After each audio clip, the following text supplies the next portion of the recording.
மகாபாரத போரில் அபிமன்யு மாட்டிக்கொண்ட சக்கர வியூகம் பழிவாங்கிய கர்ணன் நடந்தது பாண்டவர்களுக்கும் கௌரவர்களுக்கும் இடையே நடைபெற்ற போரில் பிரமிப்பூட்டும் பல தந்திரங்கள் கையாளப்பட்டன.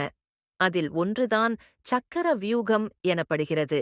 இது வெவ்வேறு அளவிலான 7 சுழலும் வட்டங்களை சக்கர கொண்ட போர்த்தந்திரச் செயல்திட்டம். இதில் ஒவ்வொரு சக்கர அடுக்கும் திருகு சுழல் வடிவில் ஹெலிக்ஸ் சுழன்று அமையும். அது உள்ளே செல்லச் செல்ல இறுக்கமாக மூடிக்கொள்ளும். ஒரு வீரர் இதன் உட்பகுதிக்கு முன்னேறும்போது பெரும் குழப்பமும் சோர்வும் அடைவார். இதன் இறுதிச் சக்கர அடுக்கில் தலைசிறந்த வீரர்கள் உள்ளே வருபவரை கடுமையாகத் தாக்குவதற்காக காத்திருப்பார்கள். போர்க்களத்தில் சுழலும் மரண இயந்திரமாகச் சக்கர வியூகம் கருதப்பட்டது. எனவே மிக நுட்பமான அறிவும் ஆற்றலும் இல்லையெனில் இதன் உள்ளே செல்பவர்கள் உயிர் பிழைத்து மீண்டும் வெளியில் வருவது மிக அரிது. மகாபாரதத்தில் உள்ள சக்கர வியூகத்தின் ரகசியம் மற்றும் கணித சூத்திரத்தின் அடிப்படை பற்றியும் இங்கே பேசப்பட்டிருக்கிறது. குருஷேத்திரத்தில் 18 நாட்கள் நடைபெற்ற மகாபாரத போர் நம் எல்லோருக்குமே தெரியும். அது தர்மத்துக்கும் அதர்மத்துக்கும் இயே நடந்த போராகச் சொல்லப்படுகிறது.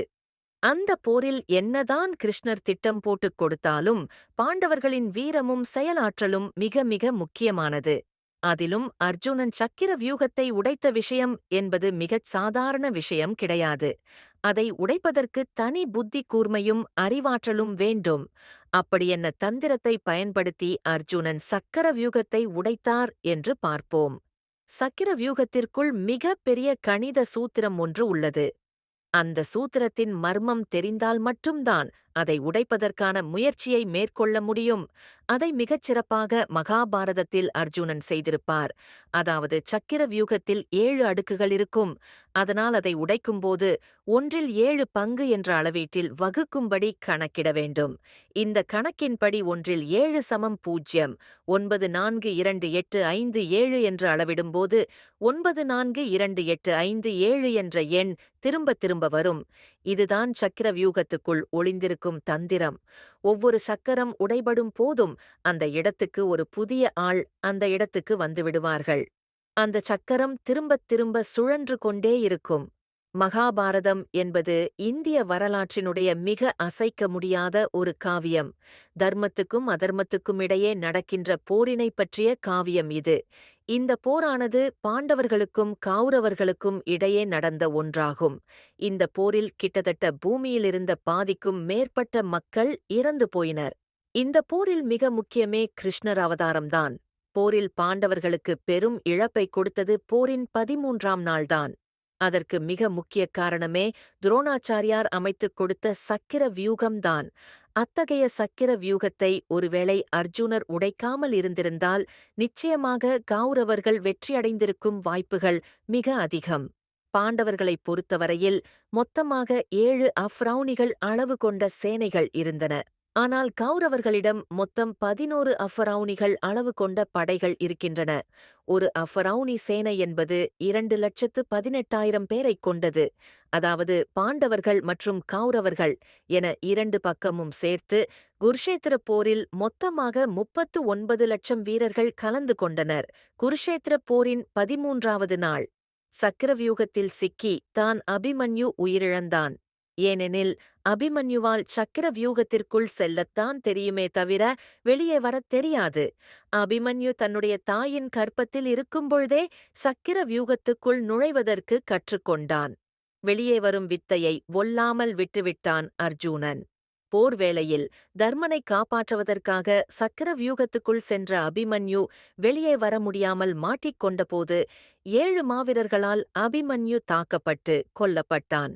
அந்த சிறு பாலகனைக் கொல்வதற்கு 7 பெரும் மாவீரர்கள் தேவைப்படுகிறார்கள். பாரதப் போரில் பீஷ்மர் வீழ்ந்த பின்னர் பெரிய பலத்தை இழந்து நரது கௌரவர் படை. பீஷ்மர் இறந்த பின்பு கௌரவ சேனைக்கு தலைமை தாங்கினார் துரோணாச்சாரியார். சகுனியின் ஆலோசனைகளைக் கேட்டு போரின் போது தர்மனை சிறைப்பிடித்துத் தர வேண்டும் என்று துரியோதனன் துரோணாச்சாரியாரிடம் கோரிக்கை விடுத்தான். தர்மனை சிறைப்பிடித்தால் பாண்டவர்களில் மற்றவர்களும் தானாக வந்து சரணடைந்து விடுவார்கள் என்பதுதான் அந்த திட்டம்.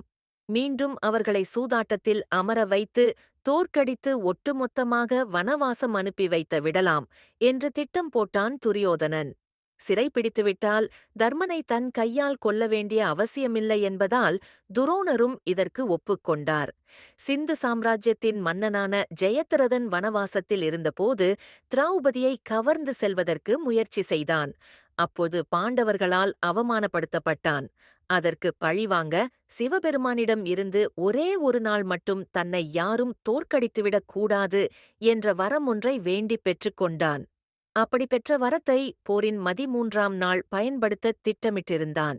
அர்ஜுனனை மேற்கு திசை நோக்கி போர் புரிய அனுப்பிவிட்டு இங்கே தர்மனை சிறைப்பிடிக்க வேண்டுமென்று திட்டம் போட்டனர். அந்த திட்டத்தை நிறைவேற்றவே சக்கர வியூகம் அமைத்தனர். பாண்டவர்களின் தரப்பினில் துருபதன் மற்றும் அர்ஜுனனுக்கு மட்டுமே சக்கர வியூகத்தை உடைக்கும் வித்தை பற்றி முழுமையாகத் தெரியும். ஏனெனில் துருபதனும் துரோணரும் ஒரே குருகுலத்தில் சக்கர வியூகத்தைப் பற்றி கற்றவர்கள். ஆனால் போரின் 13ஆம் நாளில் துருபதனை துரியோதனன் மூர்ச்சையாகிவிட்டான். அர்ஜுனனும் மேற்கு திசையில் போர் புரிந்து கொண்டிருக்கிறான். இந்த சமயம் பார்த்து சக்கிர வியூகம் தங்களுடைய படைகளை நாசமாக்குவதைக் கண்ட அபிமன்யு சக்கிர வியூகத்தை உடைத்து உள்ளே சென்றுவிட முடிவெடுத்தான். அவனைத் தொடர்ந்து பீமனும் தர்மனும் அபிமன்யுவை காக்க முடிவு செய்தனர். தன்னுடைய தாயான சுபத்திரையின் வயிற்றுக்குள் இருக்கும்பொழுது தான் கற்றுக்கொண்ட சக்கிர வியூக உத்தியை பயன்படுத்தி சக்கர வியூகத்துக்குள் நுழைந்தான் அபிமன்யு. மற்றவர்கள் அபிமன்யுவை பின்தொடர்வதற்குள் ஜெயத்ரதன் வந்து அவர்களைத் தடுத்துவிட்டான். சிவபெருமானிடம் தான் பெற்ற வரத்தின் மூலமாக ஜெயத்ரதனை எவராலும் வெல்ல முடியவில்லை. அதே சமயம் சக்கர வியூகமும் மூடிக்கொண்டது. அப்போது வியூகத்துக்குள் இருந்த அபிமன்யு ஒவ்வொருவராகத் தாக்கி வெளியே வர முயற்சி செய்து கொண்டிருந்தான். அவன் தாக்கியவர்களுள் துரியோதனின் மகனும் ஒருவன் என்பதால் ஆத்திரமடைந்த துரியோதனன் துரோணர், கர்ணன், துச்சாதனன் ஆகியோரிடம் அபிமன்யுவை கொல்வதற்கு உத்தரவிட்டான். இடைசியில் கர்ணன் அபிமன்யுவை கொன்றுவிட்டான். ஒவ்வொரு எண்ணையும் கடக்கின்ற பொழுது ஒரு எண்ணை அதிகரித்துக் கொண்டே செல்ல வேண்டும். இறுதியாக உள் நுழைகின்ற பொழுது வழக்கத்தை விடவும் 7 மடங்கு ஆற்றலுடன் போர் புரிய வேண்டும். அப்பொழுதுதான் அந்த சக்கிர வியூகத்தை உடைக்க முடியும். இந்த சுழியம் புள்ளி 1, 4, 2, 8, 5, 7 உடன் பெருக்கும்போதுதான் இந்த எண் சூழல் உடையும். 0.1, 4, 2, 8.238 இப்படி இந்த எண்ணானது நீண்டு கொண்டே போகும். இந்த எண்ணை 7ஆல் பெருக்கும்போது மட்டும்தான் இந்த சுழல் எண்ணானது மாறிக்கொண்டே இருக்கும். சுழி புள்ளி 1428% 7 சமம் சுழே 7 சமம் சுழியம் 1 இந்த முறையின்படிதான் சக்கர வியூகத்தை உடைக்க முடியும். இப்படித்தான் அர்ஜுனனும் சக்கிர வியூகத்தை உடைத்திருக்கிறார்.